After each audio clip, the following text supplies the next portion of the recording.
क्या आप जानते हैं कि विभाजन के बाद लगभग 15 वर्ष तक मुसलमान भारत से पाकिस्तान और पाकिस्तान से भारत बड़े आराम से आते जाते रहे थे। बहुत से लोग तो बरसों तक तय नहीं कर पा रहे थे कि यहाँ रहें या वहां रहें, यहाँ रहने में लाभ है या वहां। जिसको जहां अच्छा सौदा मिला वो वहां बस गया। मतलब ये कि विभाजन मुसलमानों के लिए दोनों हाथ में लड्डू के जैसा था।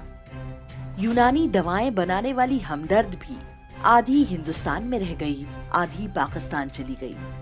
हमदर्द वहां भी रूह अफ़ज़ा पिला रही है और भारत में भी। वहां भी धंधा चल रहा है और यहाँ भी। मुसलमानों के ढेरों व्यापारियों ने यही काम किया। परिवार के कुछ सदस्य पाकिस्तान चले गए और कुछ भारत में रहे। शायर साहिर लुधियानवी वामपंथी विचारों वाले थे। पाकिस्तान सरकार के विरुद्ध कविता लिखने पर वारंट निकल गया तो भेष बदलकर भारत भाग आए। लेखिका कुर्तुल एन हैदर बंटवारे में पाकिस्तान चली गई थी, लेकिन जैसे ही एक पुस्तक में भारतीय संस्कृति के बारे में कुछ अच्छे शब्द लिखने की गलती की, वहां के मुल्लाओं ने उन्हें खदेड़ दिया। वर्ष 1959 में वो भी भागकर भारत आ गईं। उसी साल शायर जोश मलिहाबादी के मन में अपने दारुल इस्लाम अर्थात पाकिस्तान के लिए प्रेम जागा और वो भारत छोड़कर चले गए। शास्त्रीय गायक बड़े गुलाम अली खां भी इसी तरह पाकिस्तान और भारत के बीच घूमते रहे। जब चाहे नागरिकता और निष्ठा बदल लेने की ये सुविधा केवल मुसलमानों के लिए ही थी। भारत से एक भी हिंदू पाकिस्तान जाकर नहीं बसा। मीम भीम एकता का सपना देखने वाले दलित नेता जोगेंद्र नाथ मंडल एकमात्र थे जो पाकिस्तान जाकर वहां कानून मंत्री बने। लेकिन उनके साथ अंततः वही हुआ जो किसी काफिर के साथ होना चाहिए।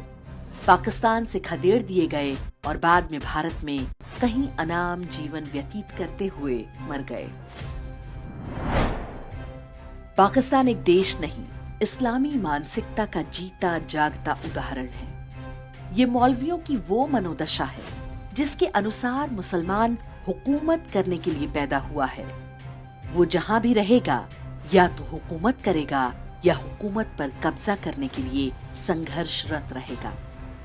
ये कोई मानवीय नस्ल नहीं बल्कि मानसिक रोग है। विश्व के किसी भी कोने में रहने वाला कोई व्यक्ति मजहब बदलकर ईमान वाला बन सकता है और इसके साथ ही उसकी मानसिकता और व्यक्तित्व पूरी तरह बदल जाता है।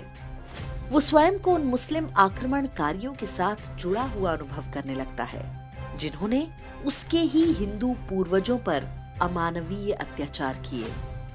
सच्चाई यही है कि उपमहाद्वीप की लगभग 99% मजहबी आबादी कुछ पीढ़ी पहले तक हिंदू थी, यहाँ तक कि पठान भी। आज जब कोई मजहबी व्यक्ति एहसान जताता है कि उसके पूर्वज पाकिस्तान नहीं गए और भारत को अपनी मातृभूमि चुना, तो समझ जाइए कि वो कितना बड़ा धूर्त और पाखंडी है। मुसलमानों में कट्टरपंथी मौलानाओं की अलग धारा चलती है। जिन्हें हम सामान्य मुसलमान समझते हैं वो इनके एक तरह से गुलाम हैं। मिर्जा मोहम्मद रफी सौदा का एक शेर है जो उन्होंने कभी अवध के नवाब के दरबार में अर्ज किया था। हो जाए अगर शाहे खुरासां का इशारा, सजदा न करूं हिंद की नापाक ज़मीं पर। यह अधिकांश भारतीय मुसलमानों की भावनाओं की सटीक अभिव्यक्ति है। और एक हम हिंदू हैं जो सोचते हैं कि स्कॉलरशिप बांटने से उनको भारत के प्रति निष्ठावान बनाया जा सकता है।